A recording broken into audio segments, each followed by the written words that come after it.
तर राज ठाकरेंचा आज छत्रपती शिवाजी महाराज पार्कवरती गुढीपाडवा मेळावा आहे। राज ठाकरे मोदींना पाठिंबा देत महायुतीमध्ये सहभागी होणार का याकडे सगळ्यांचं लक्ष आहे। फडणवीसांकडून राज ठाकरेंना मोदींना पाठिंबा देण्याचं आवाहन करण्यात आलेलं आहे। फडणवीसांच्या पाठिंब्याच्या आवाहनावरती राज ठाकरे नेमकी काय भूमिका घेतात हे पाहणंही आता महत्त्वाचं ठरणार आहे। थेट जाणार आहोत माजी सहकारी मनश्री पाठक आपल्या सोबत जोडली गेलेली आहे। मनश्री, काय सध्याची तिथली तयारी, काय अपडेट्स? प्रज्ञा, अवघे काही तास उरलेले आहेत की राज ठाकरे आपली अधिकृत भूमिका आज स्पष्ट करतील। गुढीपाडवा मेळाव्याचं हेच ते व्यासपीठ आहे, ज्या व्यासपीठावरनं राज ठाकरे आज आपली महत्त्वाची आणि कदाचित मनसेच्या दृष्टीने ऐतिहासिक ठरू शकेल अशी भूमिका स्पष्ट करतील। कारण जसं तू सांगितलंस की देवेंद्र फडणवीसांनी यापूर्वीच आवाहन केलेलं आहे राज ठाकरेंना की ते मोदींना पाठिंबा देऊ शकतील, तसा त्यांनी द्यावा।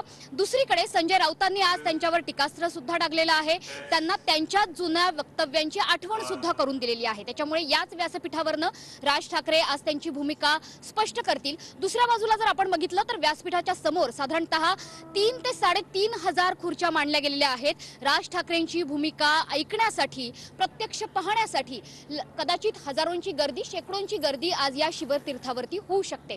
त्यामुळे एकंदरीतच राज ठाकरेंच्या भूमिकेकडे संपूर्ण महाराष्ट्राचं तर लक्ष आहेच, महायुतीच्या नेत्यांचं विशेषतः लक्ष आहे। कारण राज ठाकरेंनी काही दिवसांपूर्वीच दिल्ली दौरा केला, त्यामध्ये अमित शहांची देखील भेट घेतली, त्यानंतर मुख्यमंत्री शिंदेंचीही त्यांनी भेट घेतली, देवेंद्र फडणवीसांची देखील त्यांच्या काही भेटीगाठी या सुरू होत्या।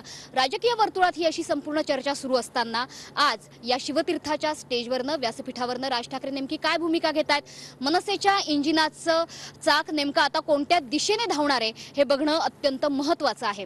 खरं तर 2006ला मनसेची स्थापना झाली, त्यानंतर 2015 पासून गुढीपाडवा मेळाव्याला सुरुवात झाली।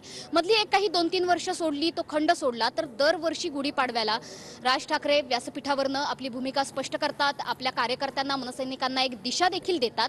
मात्र जर गेल्या काही वर्षातले गुढीपाडवे मेळावे आपण बघितले तर वेगवेगळ्या गुढीपाडव्या मेळाव्यांना राज ठाकरेंची वेगवेगळी भूमिका ही सातत्याने महाराष्ट्राच्या समोर आलेली आहे।